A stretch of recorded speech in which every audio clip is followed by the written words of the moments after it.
For much of this meeting, we will be breaking up into smaller groups to encourage your input. Also, throughout the meeting, we will keep our introductions brief, as you will find all the speakers' bios in your conference binder. Now let's formally start our joint session with two extraordinary gentlemen who every day work hard on behalf to keep all of our boards moving in harmony. I am pleased to introduce two of NASBA's finest. NASBA Chair Walter Davenport, a past president of the North Carolina State Board of CPA Examiners, and NASBA President Ken Bishop, our Chief Executive Officer. Ken is a former Executive Director of the Missouri Board. Walter and Ken will bring us up to date on regarding some of the things that NASBA has been doing recently. Now, ladies and gentlemen, let's give a hearty welcome to NASBA's dynamic duo, no, not Batman and Robin, Walter Davenport and Ken Bishop.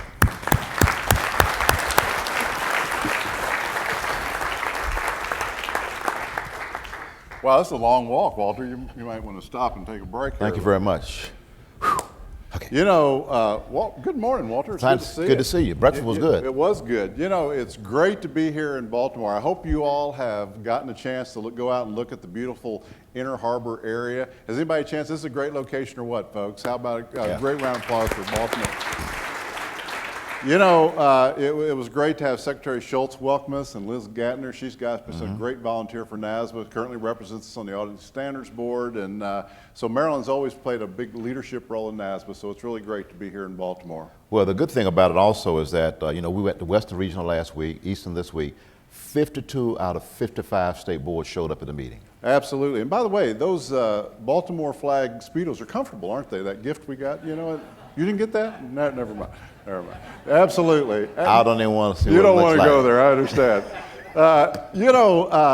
You know, I think it's gone to 53 from what I understand. So it's amazing. 52 or 53 states represented at the two regionals.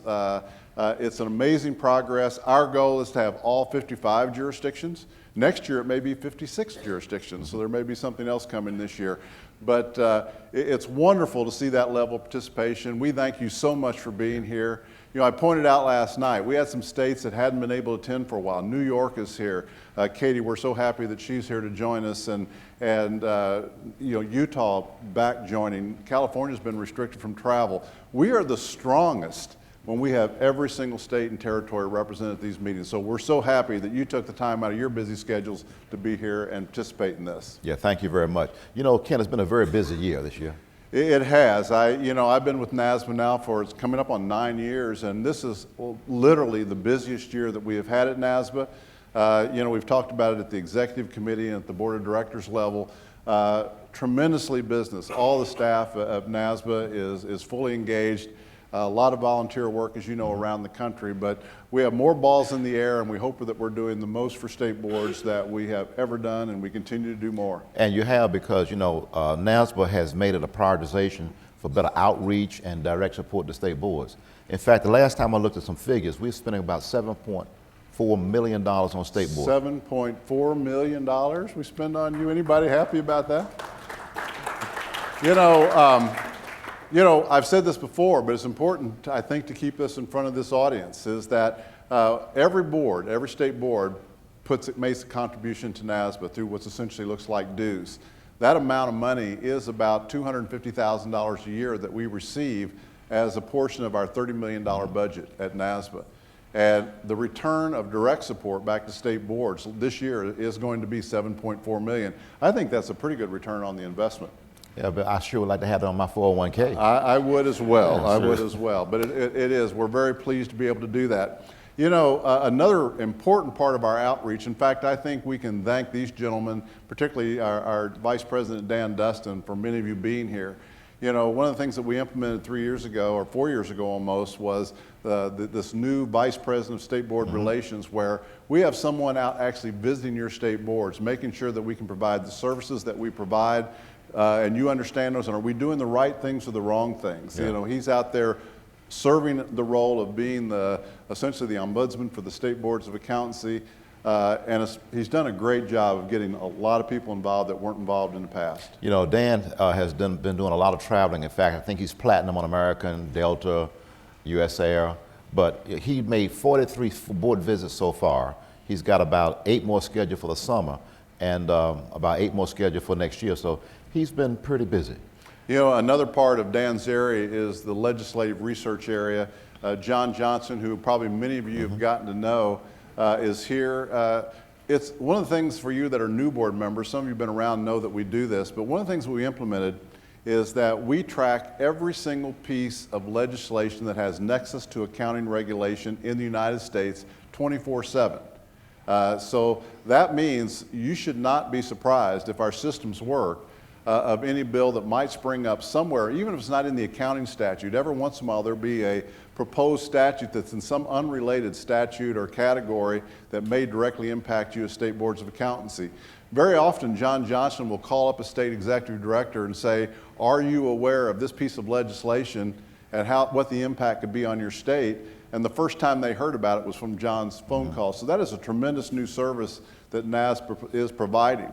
So we do hope that you understand that. And the other thing I would tell you is that if you have a legislative hurdle or some kind of an issue in your state, and if you need to defeat a bad bill or to promote a good bill, let NASBA help you if you need the help. We work closely with the state societies. We work very closely with AICPA. We coordinate any way and every way that we can.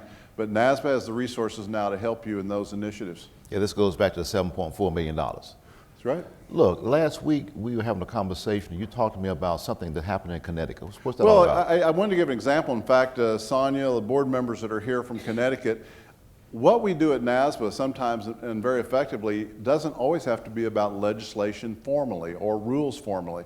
To give you an example, if you talk to some of the folks that are here from Connecticut, and we're thrilled to see the representation from Connecticut, is they had some issues in Connecticut. The entire board, I don't know if you know, resigned a few years ago. So they made tremendous progress. New board members have been appointed. It's a great diverse group of board members. They have a great staff. Sonia's here. She does a wonderful job. And right when they were getting their sea legs, there was an effort made that they were going to take those out of the Secretary of State's office and move them to a different area, losing their staff, going backwards. And they reached out to us and said, NASBA, can you help? Well, we have some connections in Connecticut. We wrote a letter in their behalf. We've made phone calls on their behalf. And they worked hard themselves. Certainly, we don't get the credit for it, but we were able to help them remain, keep their great staff, do the things. And I was talking to a member this morning. Their staff's doing a great job. They're progressing well. But that's another area where NASBA can come in sometimes and quietly and very PC way help you in some situations like that. So just keep that in your holster of something that NASBA can do to help. So this goes back to what we talked about last year, relevance. Absolutely. You know, speaking of relevance, and you and I have had this discussion, I had a staff person, a very esteemed staff person, come to me and say, why don't you consider taking relevance out of your presentation, Kent? Every single time you speak, you always have a relevance slide. You're always talking about relevance. And I said, not on my watch. As long as I'm the CEO of NASBA, we're always going to have that relevance slide because the relevance and importance of NASBA and state boards of accountancy is always going to be my highest priority because that's sort of why we exist. So we are very proud of the political relevance, the association relevance, and the relationships we've made that is making NASBA and state boards more relevant across the country and the world. Because I've noticed over the last year, you know, NASBA has been able to step in, resolve issues, and put out fires for the state boards. You know, and that is because of trusted relationships. So, you know, if you, we know that states do a wonderful job, but if you are having an issue with the IRS, with the Department of Labor, with HUD, with a conversation with FAF, anything that's going on, the situation like we described in Connecticut, sometimes, particularly on national, international issues, even big states. We were just in California, and I was talking to Jose, the chair of the California board. You know, they are very grateful that NASBA has a common interest voice that could represent them to push back on some negative things that could have occurred this year, and we'll talk about that a little bit more later. But it's because of that relevance and the relationships and the trusted relationships we've built that allows us to do that. You know, one thing, in my inaugural address, I talked about embracing the future without really seeing it. This year at the ED conference, and Russ Freewall, thank you very much for this, the first time we had 22 state execs show up at the ED conference, which is something we haven't done in a long time. State society. State societies, right. Yes. And for about a day and a half, we had very good interaction so that we can try to bridge and mend and increase the participation between the societies and the state boards. You know, several years ago, Walter, when I was like Mr. Mobility, traveling around the Mr. country, Mobility. trying to get mobility legislation The around guy the who's country. wearing the underwear. Yeah, that's right. Yeah, that's very comfortable. I'm sure you. No, I'm never don't mind. try now. You know, traveling around the country, one of the things that I discovered very quickly, if there wasn't a cohesive, trusted relationship between the state society and the State Board of Accountancy, it was really tough to get legislative, you know, a toehold and really move forward with legislation.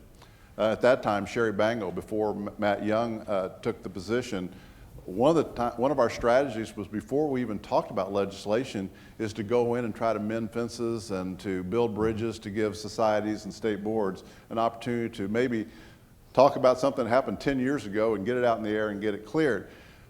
When we established the Committee of State Societies and NASBA, State Society Relations Committee, really the goal was just to begin a conversation, to bring in people from the society to represent all the state societies and to tell NASBA, what are you doing wrong in trying to build those relations? How can we do a better job promoting the relationship between state boards and state societies? And that group has done such a great job, including working with the State Society, or the State Executive Directors Committee, or the NASBA Executive Directors Committee, and deciding to do that joint meeting. I understand they're going to do it again next year, Walter. And hopefully, instead of 22 showing up, maybe 44 show up. I hope they all show up. I hope we have 50. I like to. David Costello's out notes. Remember, we used to aim high. I'm aiming for those 50 state societies to participate next year. Let's just go to 44. Yeah. Okay. All right. You're more conservative than I am. That's unusual. But the other thing is that NASBA has really increased its relationship with the Department of Labor because most of you understand that audit quality has become a big issue this year. And with the help of our enforcement committee, we've been able to develop some enforcement tools for state boards. You know, Department of Labor, I said I was going to expand on a little bit. We all heard about the Erisa audits, the failure to identify the peer reviews, the Erisa audits in the peer review process. We've heard about the DOL's recent release talking about audit quality from PCOB and DOL, about their concern about audit quality. This is an example of the relevance of NASBA and the relevance of state boards. We have trusted relationships in the Department of Labor, so we were having conversations with them. And we knew that they were about to issue this huge report that has been released. You all have seen it, and you've seen commentary about it from us.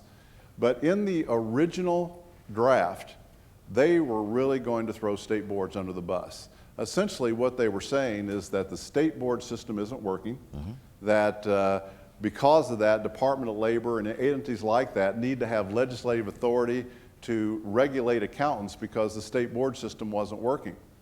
Well, we knew that wasn't the case. So Colleen Conrad, our Chief Executive Officer, and our CLO, Maria Caldwell, went in to meet with the DOL with a mission from me that says, we need to put a shot across their bow, trusted relationship or not, and say, if you do that, we're going to get out and very publicly say that is not the case. Well, what we did, not through any type of a mean-spirited or adversarial discussion, we discovered that virtually none of the complaints that came out of the Department of Labor ever went to a state board of accountancy.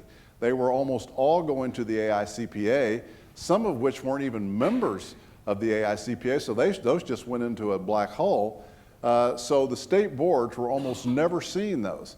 We also, Maria's group in our compliance section, did research about what about the ones that did make it to a state board. And we found out almost in every single case, the state did a great job. There was discipline, there was, you know, some type of remedial action, but there was something done in almost every state that received one.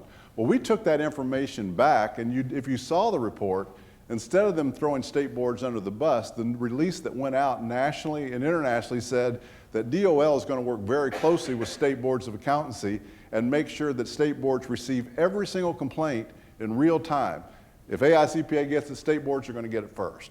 And so for the first time, working with DOL, they didn't throw us under the bus, but they're going to work effectively with us, giving us the information you need to do disciplinary processes in those type of cases. And we were able to do that because of relevance, and we're very proud of that. Yeah, so that means that we have the tools and resources that can help state boards protect the public. Huh? Absolutely. One of the things that we want to make sure is that when you are given those referrals from the Department of Labor, that we want to make sure that you do the right things, that you do open the investigations, they're done in a timely way, and that's where NASBA can step in and help as well. If you have deficiencies in resources or whatever to get those things done, let us know. NASBA will come in and try to help you close that gap to make sure that we do a timely job of resolving those issues, and we continue to build up the reputation of state boards of accountancy. That makes sense. Makes good sense. Well, you know, talking about enforcement, you know, NASBA and AICPA are working closely to develop strategies so that we can be more effective in this audit quality process. You know, it's you're working going to very hear, well. absolutely, you're going to hear at this conference more and more about NASBA and AICPA. Again, that is a trusted partnership relationship that we've developed. We're working very effectively together in a lot of these areas. But in enforcement, that has been something you never heard much about NASBA and AICPA, or AICPA and NASBA working on enforcement. But, you know, this concern about audit quality, this concern that DOL talked about the Erisa Audits, that's big as all. We need both associations to be involved in that. So Colleen and Maria are going to be speaking, I think, right after us, and you're going to hear more granular information about that relationship. But we're working in unprecedented ways of cooperation with AICPA to make sure that we can expeditiously address these issues and do it in a good way. One thing you're going to hear in this conference is we're going to talk a lot about education. We have increased our role and participation in the education process and the education matters. You're going to hear things like there are some institutions who are taking life lessons or life experiences to equate that to college credits. And then once that happens, you have no idea that the colleges, the transcript you're using is for transcripts of persons who may have not been in college for the number of hours they say they are. So that's going to be a big problem. It's a major issue. We're all over it. And again, working cooperatively with the AICPA in this, we're both concerned about some of the things that we're seeing. In front of you is a copy of a President's memo that I wrote for the February edition of the State Board Report. I had Tom and his team print it and put it in front of you, so if you wanted to refer to it later, because it sort of tells a story about what we're seeing out there. But you're absolutely right. You know, James Suh and his group have really given NASBA an entire new level of expertise in doing transcript evaluations, particularly international transcripts. And we started seeing some things that started raising our antenna. Just to give you an example, there are colleges out there now that are essentially giving credit for life experience, but it's not done in a very transparent way. And what I mean by that is they will actually put a transcript out that said this person took Accounting 102, Auditing 307, all these different classes that are in their course catalog, and got a grade on the transcript. And in fact, those people never took a single class, that they never went to school, in some cases at all. So to me, it's disingenuous almost at best to put out a transcript that somehow indicates that this person got hours of credit in a college and a grade without ever sitting in college. Now that being said, we're not saying, and if you read the article, we're not saying that competency-based education is necessarily bad, because it's been used in Asia and Europe for many decades. They got it right. But what's happening in the United States is, I think, trying to rapidly catch up because of the cost of education, the amount of student loans, the other things that are occurring, and we don't believe they're quite doing it right. So we are talking to the accrediting bodies about what's their role in this, Walter? Well, the other part about that, I was listening on TV not long ago. There are some colleges who are now saying you don't need to have a high school education or GED to come to college. Yeah, we see cases where you can get a master's degree without going to college and you've never even finished high school. And it's done because of life experience and work experience, and you writing them a check. So it's literally happening out there, folks, and NASBA is all over it. Again, there's going to be a joint sponsorship of bringing in all the accrediting bodies with AICPA and NASBA to ask questions. You know, right now, almost every one of your state laws has a protection for education, and it says that the education has to come from a college or university that has these type of courses, and they have to be accredited by either one of these national or regional bodies. What we find out is those regional bodies particularly, and even the national accreditors, aren't even looking at this stuff. They look at, are you adequately funded, bricks and mortar, number of PhDs. I mean, the academics in the room know what the process is, and they don't look at how courses are given, how they're given credit for life experience. So we're telling the accrediting bodies, if we're going to rely on you in our statutes, you need to step up and keep up with the current trend of education and look at this stuff and make sure there's some measurement of quality, or we're going to have to consider going to the UA committee and saying we need to rethink how we accredit college education in the world of accountancy. So it's a big issue. One of the biggest issues was your trip recently to the Western Governors University, where we thought we had a problem until you came back. Now, how many of you have Western Governors University in your states? Raise your hand. All the rest of you are wrong. They have students in every state now. Every single state in the United States, they have students. They're located in 19 states physically, but they now have students in every single state. 66,000 students are now enrolled in the Western Governors University. It's a major player among the colleges in the United States, and you know, they advertise giving you credit for life experience. James Sudd and I went in there. James heads up our educational auditing area. We went in with expectations of probably walking away there being pretty discomforted, and we actually left there being more comforted. Yeah. You know, what we found is that they have jumped through tremendous hoops. Their headquarters is in Salt Lake City. They have jumped through tremendous hoops to make sure that they are credible, have documentation that is clear, you know, of how, you know, someone gets a life credit experience. And they also said, NASBA, if you all develop concerns in our program, you tell us where the gaps are and we'll work to close them. So we left that meeting believing that there may be some benchmarks in competency education and some good models in the United States that we can maybe look at some rules and things like that that might say if you do these minimum things, you know, at least a portion of the coursework could be through competency.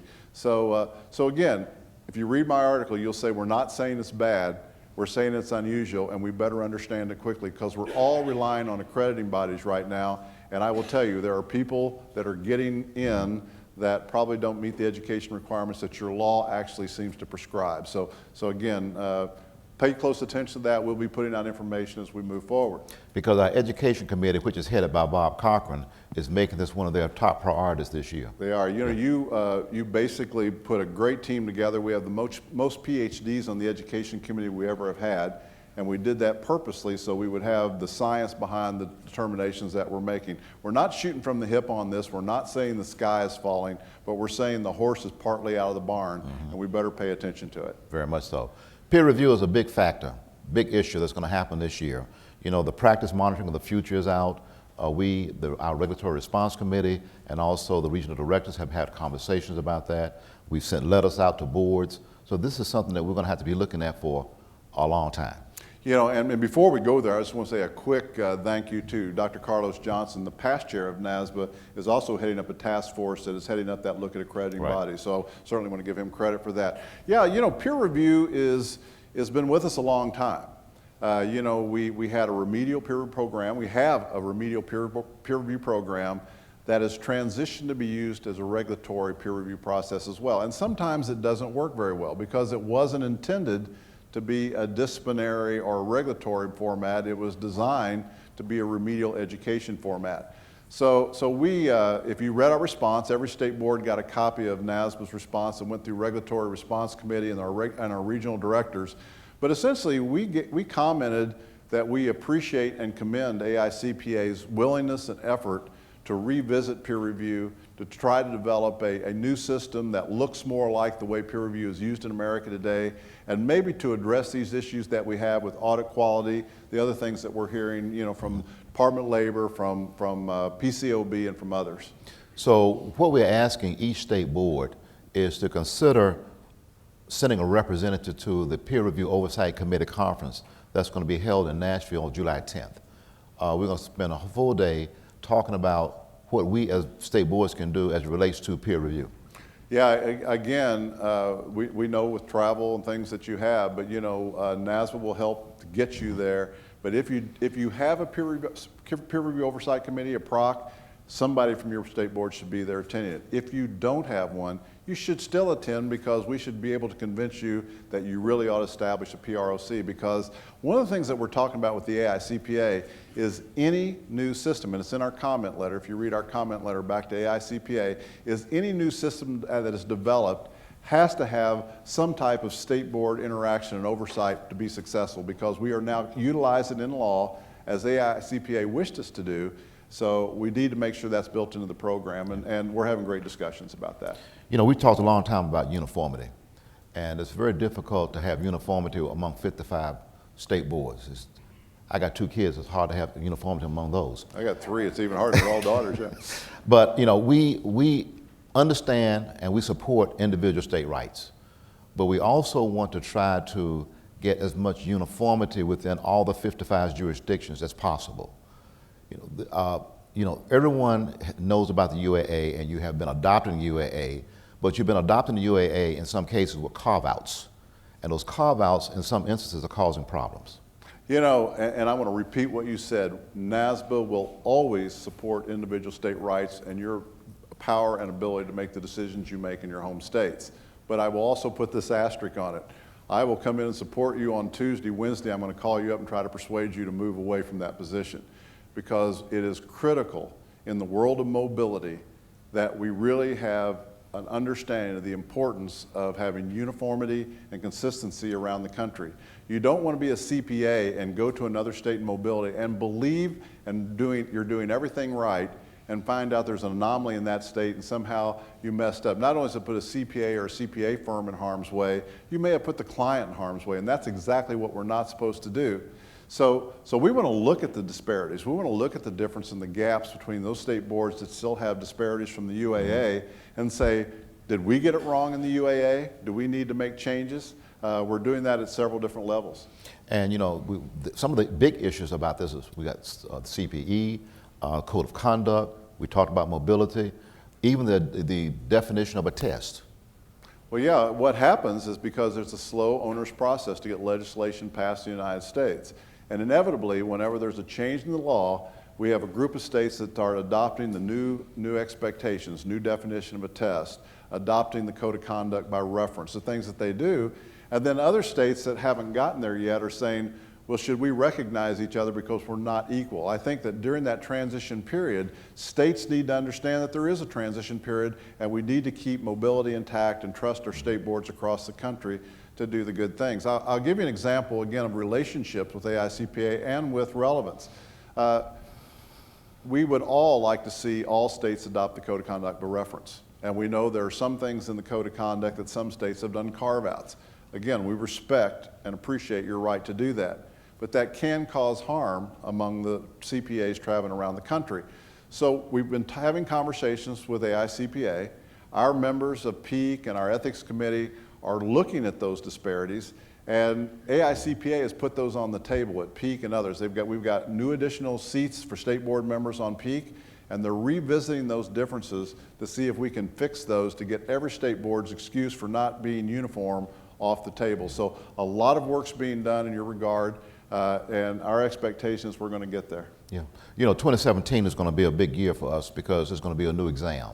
As a result of that, you know, I think some of you may have received the practice analysis, and they're asking you to respond so that we know or try to figure out what does the new minute CPA need to know in 2017. You know, it's really important that the vigor and the consistency and the timeliness of the CPA exam always is modernized and evergreen. And so it's time for the next version of the CPA exam. You know, NASBA, AIC Prometric, the partnership that builds, administers, and monitors the CPA exam, it's really important that we do a great job. It is the premier licensing examination in the world. We want to keep it that way. It's known all over the world for the quality that it has.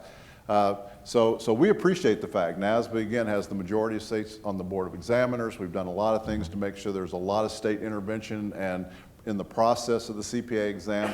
But I hope you're looking at the exposures out there. I hope you're responding to the questionnaires that AICPA and others are sending out about the examination. But again, you have an important role. When it comes to administration, state boards, conditioning the condition is how long you have to set for the exam. All these things are really the purview and the bailiwick of state boards of accountancy, and we want to make sure, NASBA is always there to work and make sure we preserve your rights and your participation in the exam, but you need to be aware of these changes, and we believe it's going to move one more step and remain a great exam. Michael Decker's here, the Vice President over the exam for AICPA. He's doing a great job. Our team is doing a great job, so we expect great things to come out of that practice analysis. I think it will. You know, every 3 to 5 years, NASBA goes through a strategic planning process. The last one was back in, I think, 2012. And recently, I put this committee together, remember that? You did, and you did a great job. Thank you so much. Sir. We had about 15 people that came together in Dallas about 3 or 4 weeks ago to begin talking about what does NASBA need to look like 5 years out. And I'll tell you that those people who were there, they were not shy about how they thought. Well, you purposely appointed people that, you know, one of the things that we did 3 years ago, and you did it again this year, we don't put people on the strategic planning committee that love NASBA. You know, we got people that challenge NASBA, that want to make sure NASBA continues to grow, does the right things, represents state boards. You call that challenge? Challenge, absolutely. Challenge us all the time. You know, Ed Barnicott, our Vice President of Strategic Planning, heads up that group, does a great job facilitating that process, but he didn't have much struggle getting people to get involved and to opine. No, we almost had to have people to come in and referee us. But you know, I was sort of surprised. You know, 3 years ago, we went into the strategic planning process, and I remember telling Ed Barnicott, you know, I hope they don't mess with the mission statement because it's been around for a long, long time. And they did. Our mission of enhancing the effective state boards of accountancy, we want to keep that intact. And we were very surprised because the volunteer-based strategic planning group said, no, you should change it. You should change it to say that NASBA represents the common interest of state boards. And that was a big change. That means that we're trusted by state boards. We were loving that they said that. But we had another surprise this year. Big surprise. You know, for a long time, we have not been talking about the Cpa Candidate Pipeline. And for the first time, the Strategic Committee came out and said, that's extremely important, not only to the profession, but also the state boards. And then they started talking about the need for diversity and leadership development.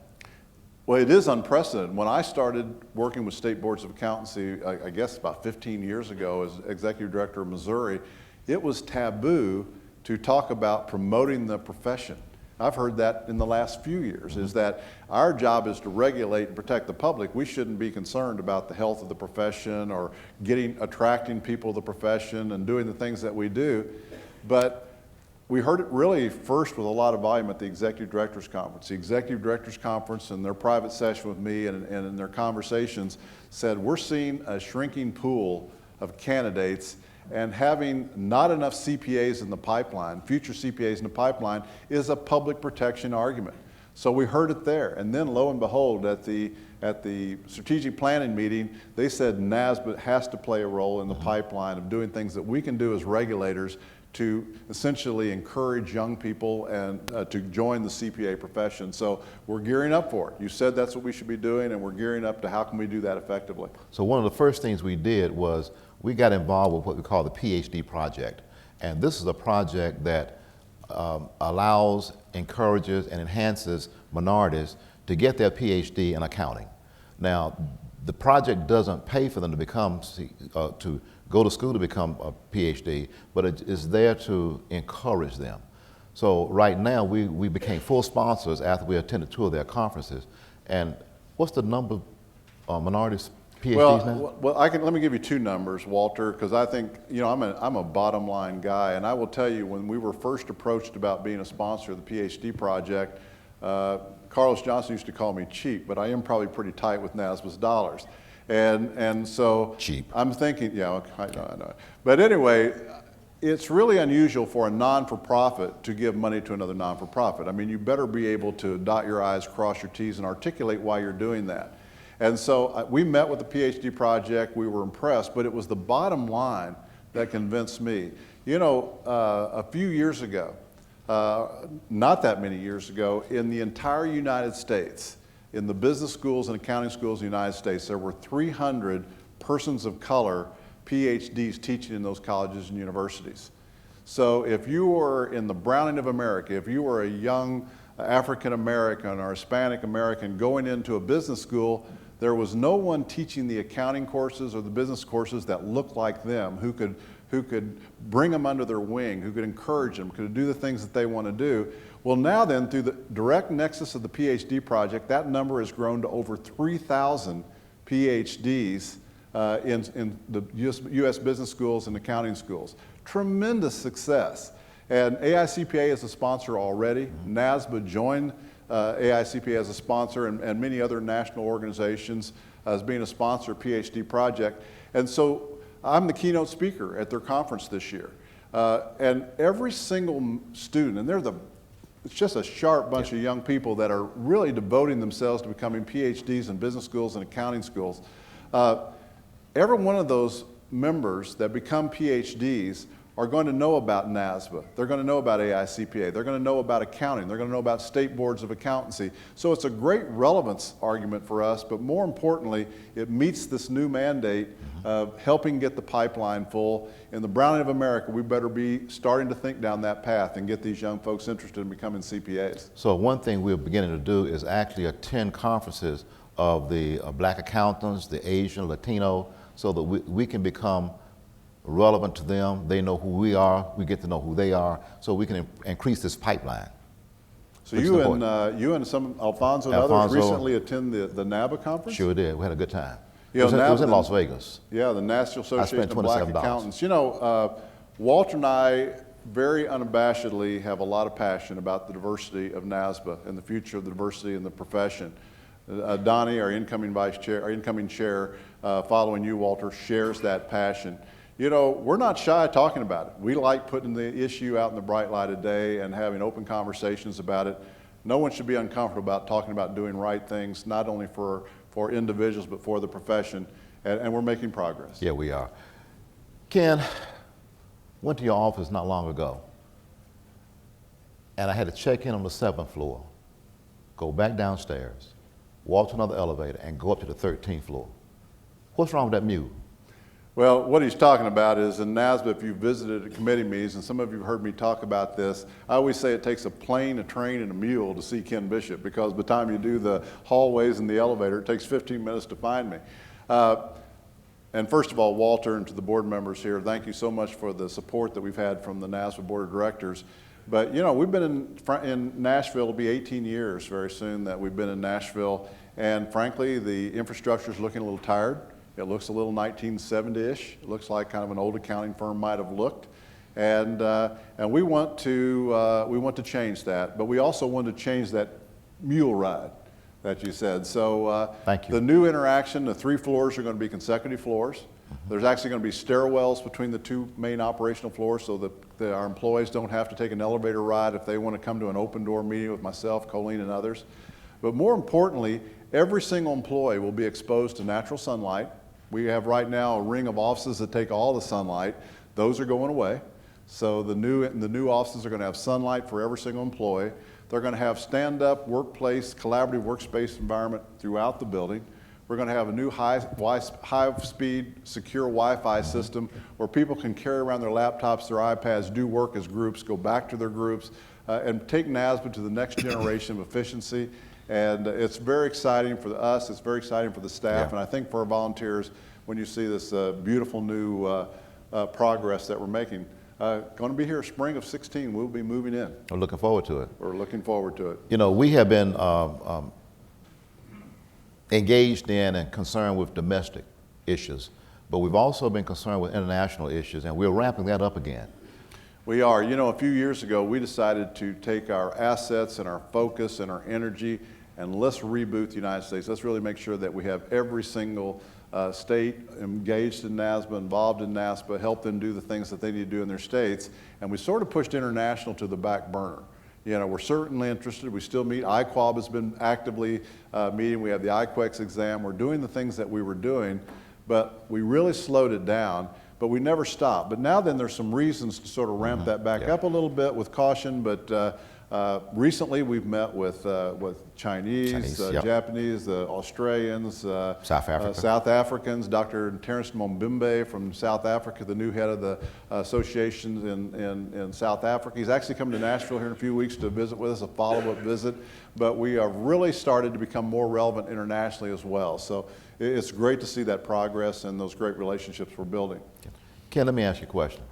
Are we good friends? Yes, sir. You're like a brother to me. Well, thank you. I understand you're going to Japan. I am. I'm looking forward. It's a great place, Japan. Can I go? No. Okay, enough of brothers. As a result of the target issues, the governmental issues, all the breaches we've been hearing about, are we safe at NASBA with our IT situation? Well, we're certainly throwing a lot of money at it. We've made a huge investment in IT. Colleen Conrad, our Chief Operating Officer, is over the IT division. We have a Chief Technology Officer. We now have a CISO, a Chief Information Security Officer. We've talking yesterday to a new hire that we're trying to work with. We are putting together a great team of people.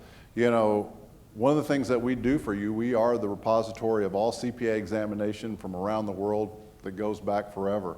So we have personal identification information there, we have social security numbers, we have a lot of things, and we don't want to have the reputational damage, nor do we want the real damage that would be caused by someone breaching our systems. And they try every day. We have thousands of attempts to break into our system every single day. So we've hardened it the best we can. We've secured all of our systems, but we also know that we need to rebuild some of our 11, 12-year-old systems that were designed for the CPA exam. And we're making a huge investment in modernizing all of that. So I can tell you we're as comfortable, we should be as comfortable as any agency of the caliber and size of NASBA out there. We've really done a good job, and we've got great people looking at it. We talked earlier about $7.4 million of direct support we're giving to the state boards. And this, we're using this in our communication and our outreach effort. Right now, we've got about 25 boards who are using our services. And we're doing anything from brochures, newsletters, videos, PSAs. So we are becoming relevant to state boards. I hope they understand and still believe in us. When I talk about NASBA's relevance, if there's something more important to me than our relevance, it's your relevance. So if in your state you don't have an effective newsletter, if you aren't doing, I know Virginia's doing some really aggressive things now we're helping with. Many of you are using our newsletters. Kentucky, I think, has a great new newsletter that we're helping them with. So, but many states are using that. That's free, folks. I mean, we're going to give you a high quality product and service that's going to cost you nothing. It's going to make you more relevant. When you share that with your legislators, when you share that with your governor's office, when you share that with your constituents, they know who you are. They know what's going on in the profession. They know what's going on in the profession in your state. So if you aren't taking advantage of that, see Tom Kinney. His group does an amazing job, and it's making a difference around the country. Well, this is the 10th year anniversary of the CPT. And weren't those 66 students last night? How about the 66 students last night? I met with them this morning, and Alfonso Alexander, the president of that group, he's been real busy. David Costello is the chairman of the board of CPT. Such an amazing group and such amazing progress that organization has made. It's hard to believe it's been 10 years, but to see the growth, 26 student chapters around the country, 500 student members now around the country. These are the future's best and brightest. And I want to give a plug here. I don't do a lot of plugs up here, but out there is a booth for the Center for Public Trust. For you people that are newer members, if you like to contribute to something where there really is measurable outcomes like me, I mean, I like to see output for what I do. It's a great organization. Talk to Ryan Hirsch, whoever's out there. It's a great opportunity if you help the type of young people you saw and met last night. These are our future leaders, and they're taking their investment of time to be more ethical leaders in the future. And Ryan is not shy. He'll take your check. He will take your check. That's right. Well, the annual meeting is going to be in Dana Point. Yeah, it's a beautiful location. Our staff always does such a great job. So I hope everyone in this room and more of your board members can come to Dana Point to the annual meeting. It's going to be an exciting meeting. The agenda this year is going to be as exciting an agenda that we've ever had at an annual meeting. There's a lot of things going on that are very important. You should be there. So again, we're thrilled at the participation. We hope we have the same level at the national meeting. We thank you for being here this morning. And I want to repeat something I always say every single time. NASBA remains and will always be mission-driven and member-focused. Thank you very much.